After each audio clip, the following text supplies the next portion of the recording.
Every ball I have to 9-pin with it. It's ridiculous. What's up, everybody? Welcome back to my channel. Pete Dohan here. We're here for another ball review. Today we're going to look at a new release by Track, the Stealth Mode. As you can see, not a Pin Chasers Veterans. I'm out on the road, Bowl and PBA 50 Regionals, and we are at Wade Hampton Lanes. And today I have a special guest, Buddy Mountcastle. Come on out, buddy. What's up? How's it going? That's awesome, Pete. How you doing, man? Doing great. Welcome to Greenville, South Carolina. Thank you. My hometown now. Thank you for the hospitality this week. Let me stay at your house, coming out Absolutely. here, getting this set up so we can do a ball review on the Stealth Mode. As John says, welcome to Buddy Mountcastle's castle. Now, I just drilled my Track Stealth Mode before I came up here, so there's not a lot of games on it. Yep. You had drilled yours previously. You've thrown it a little bit. I drilled mine a week before yours. I threw it was a little too strong, so right. Our cover's a little different. So right. I did mine with 3,000. Okay. Yours is out of box. Yes, it is. So that's why they're going to look a little different. Mine's going to look more polished, as yours is going to look a little more dull. It's good for this video because we're going to have a different transition. Buddy does have a little higher rev rate than I do. Both of our balls are drilled a little bit different. I drilled mine with a standard layout of 50 by 4.5 by 45. A little different layout than my previous videos that I've had for the Hazmat Solid and the GB5. Buddy, how'd you lay out yours? 40 by 4 by 35. Okay. All right, so we have two different layouts, two different rev rates, two different bowlers. We're gonna go out on this, not sure it's not a fresh house shot today, is it? No, it's not fresh. Not fresh. It's not so fresh about it. We had a little technical difficulty doing our video yesterday, so we're back out here. You know, even in Hollywood they have these problems, so you just gotta come out and do the best you can. Yesterday was a dry rehearsal. Yes. Very dry. Yes. So all right. We're gonna give this a go. Yes, we are. Get it started, throw some strikes. All right. Because that's what we do on this channel. We throw strikes. Or leave 9 pins. All right, so we're gonna do our typical thing. Even though I am not a Pin Chasers Veterans, we're gonna stay to the right a little bit. We need to warm up a little bit just to see how the shot is here. But we're gonna start first ball right in the track, down and in, my usual thing, and we'll see how it goes.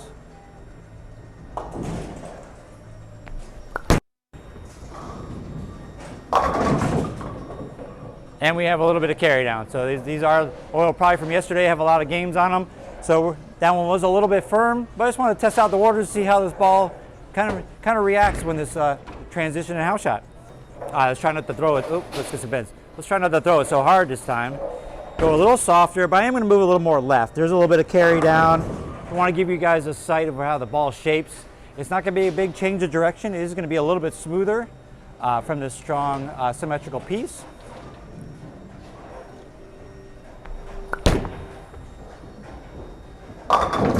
Ooh, a little too hard. All right, gotta calm down, we gotta relax, we gotta make a better shot.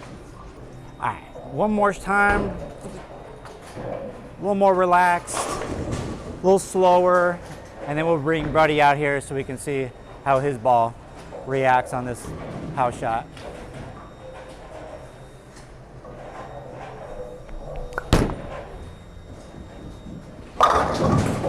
Much better. Really liking their house shot up here. As you can see from my past videos, we fight lane conditions in Florida, but here in South Carolina, even though they're on a transitioning house shot, it looks pretty good.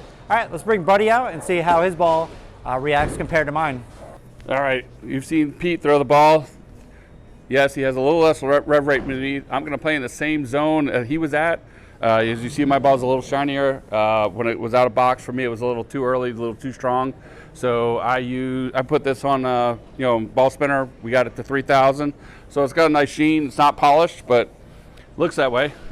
I'm gonna stand 22, 23 with my feet. I'm gonna look at probably, say 11, 12, and I'm gonna try and throw this down to about, 7, 8 down lane.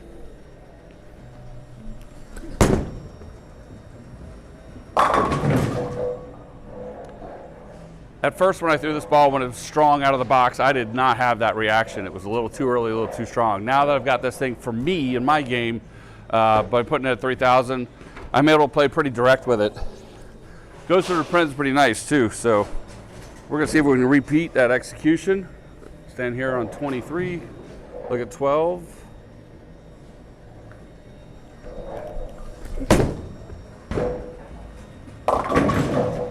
Executing. That was my fault. I hit up on that ball instead of hitting through. I kind of hit up on it. The ball read early. So, hey, that's what happens in these things. I can't strike like Pete does on his channel. All right, we're going to try again. 23, 24 with my feet, looking at 7, 8. Missed right. Missed right, but I struck thanks to the house shot. So you've seen this ball from this area. Now we're going to bring it back to Pete. He's going to transition a little bit, move over, show you how his ball rolls through the mid part of the lane. All right, back. All right, so now we're going to move another zone a little bit left and see how I get, what kind of reaction I get from my stealth mode. All right, so by moving left, I'm going to have to go a little slower, let the ball shape a little bit. This is a stronger ball, so it's not going to have a change of direction. Should be, I don't know how smooth it's going to be, but we'll try. So staying in 24. We're going to throw probably 11, 12 at the arrows, just like I did the last time.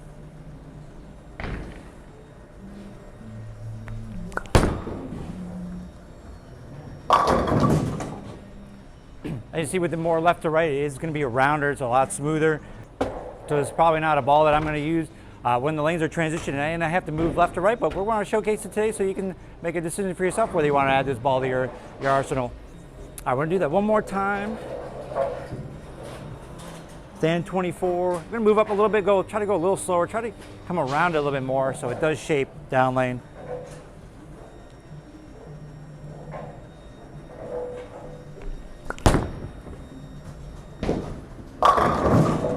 Yeah, for me right now with this transition to house shot, there's just a little too much carry down for it to be a little quicker down lane, and it's getting in the lane a little too early, so I don't have that motion that I'm looking for when I move left to right.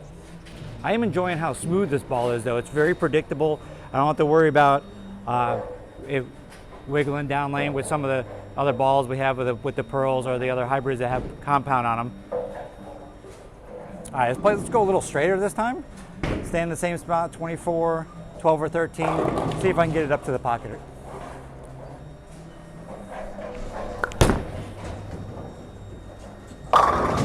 More like that. You see, when I close down my angles in the front, ball rolls a lot smoother, reacts the way I want it to. It's very predictable. When I go left to right, it just is a little too strong and it doesn't have that change of direction down lane in order for me to be comfortable with that. All right, let's bring Buddy out and see what his ball does in this zone. All right, so Pete moved over a little bit of a zone, as you saw, where with his rev rate and being able to move inside like that and opening up his angles with his cover stock where it was at, you saw how it kind of lost energy and was kind of deflecting, leaving him a 10 pin. Yeah, he closed down his angles and was able to keep the ball more in the oil, and the ball struck. I'm going to move over a zone 2 and I'm going to throw it to the right. And I think with my rev rate, I might be able to get it, to go through the pins a little better. But also the cover stock, like I said, putting 3,000 on it gets it through the fronts a little cleaner too, and a little quicker. So last time I was at 23, 24. Now I'm going to stand 30, and I'm going to look at about 16, 17 at the arrows, and I'm going to go to again like 8, 9 down lane.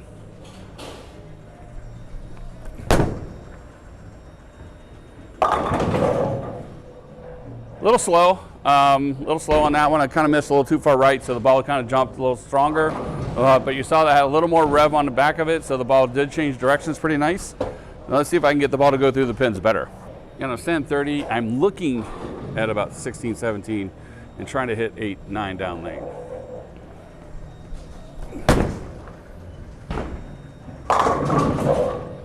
There we go. So that one, I hit my spot. I was able to come through the ball. The last one was a little further right, so I jumped a little harder. So this one I got a little couple boards in and got the ball to go through. See if I can execute that one more time. Again, standing on 30. I'm gonna throw this ball, say, again, 16, 17.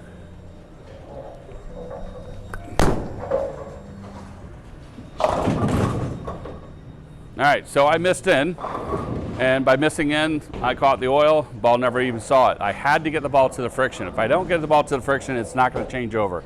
So that's one of the things that I've seen with this ball a lot is it needs oil, but it also needs a combination of oil in the front part of the lane, friction on the back far, so it can make the change. So let's get Pete back out here, and he's going to try a couple more things, and we'll wrap it up after that. All right, we're going to move one. Not a whole zone left, but we're going to move 3 or 4 left of that from where I was previously. You see when Buddy moved left, how his ball with that different surface on it gives you a little more pop down lane, where mine's a little bit smoother. We're going to go a little more left and see if I can just get it to shape and not be like his because our surfaces are different, but maybe have a little more change of direction down lane. All right, so this time I'm standing at 27, and we're gonna be a little more close to the third arrow, but I mean, I'm gonna go slow and I'm gonna come around it just to make it shape, because this is with the stronger cover, since mine's out of box, it's not gonna have that change of directions like Buddy's did. Ooh, really around it. Huh. Okay, maybe it did. Maybe it did. That was a bad shot. One of the things we had to work on in my game, I want to throw a little firmer. When I get slower, really got to practice on it a little bit more, so I can make crisper shots. All right, let's try that again. That was garbage. All right, same thing.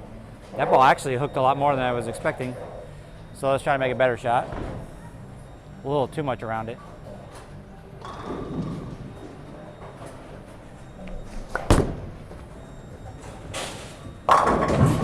More like that. See, I need to practice it once. Even though it is a stronger symmetrical, seems like the cover is a lot stronger than maybe what's on the Hazmat or on the GB5. This ball, it does, oh man, train of thought. Oh man.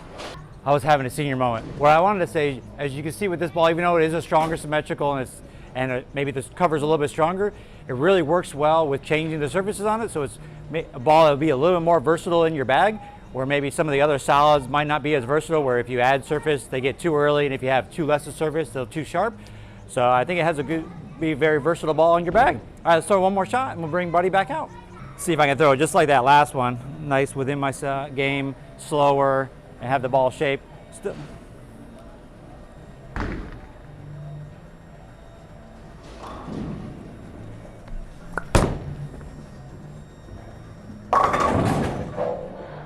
Every ball I have to 9-pin with it. It's ridiculous.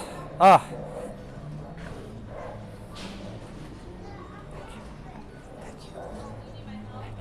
We're gonna give Pete a break. He was having a couple senior moments there, so we gotta, give him time to recoup. Us old guys, we need those breaks. Anyways, I'm gonna move back right, and I'm gonna play kind of more up the boards. I'm gonna put my left foot on the big dot, and I'm gonna look probably like, I don't know, 8, 9, and just kind of send it down lane.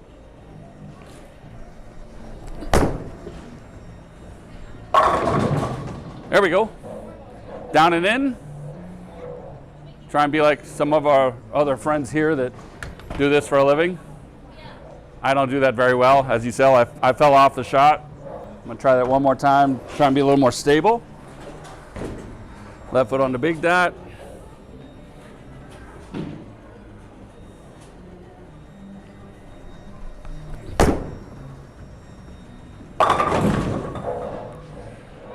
There you go. That's how that ball rolls, down and in. Is it ideal? For me, no, it's not my A game. I'm more of a, let me shape the ball, so I need the ball to get through the front, get through the friction, and turn it around. So that's that. Let's bring Pete back out here. I think he's recovered from his senior moment. All right, you good now? Yeah, I'm good now. Yeah, I had a little bit of a break, calm down, sweating bullets over here trying to do this stuff. You get nervous when you're trying to make videos all the time, even though I've been doing it for years. That's right. Well, we've kind of changed you up a little bit here. Yeah, I know. Not in it's my the normal location, it's the environment, it's the bowling center, it's everything. Not in my normal routine. Out of box a little bit here, going a little nuts, not sure what I'm doing, but we made it through it. All right, so one question I have for, when you look at this stealth mode and you recommend it to people, do you think it's versatile for all types of players? No, I do not. No? No. It's such a strong symmetrical ball that I don't see someone who has a slow ball speed benefiting from this bowling ball. Okay. I think if you're a slow roller, this is not the ball to put in your hand, right? Right. You're a medium speed, higher speed, got decent rev rate, this is a really, really great ball to have in your hand. Even those who don't have low rev rate but have at least decent ball speed, this is a good ball to have in your hand. But if you throw it slow, I don't think this is a ball for you.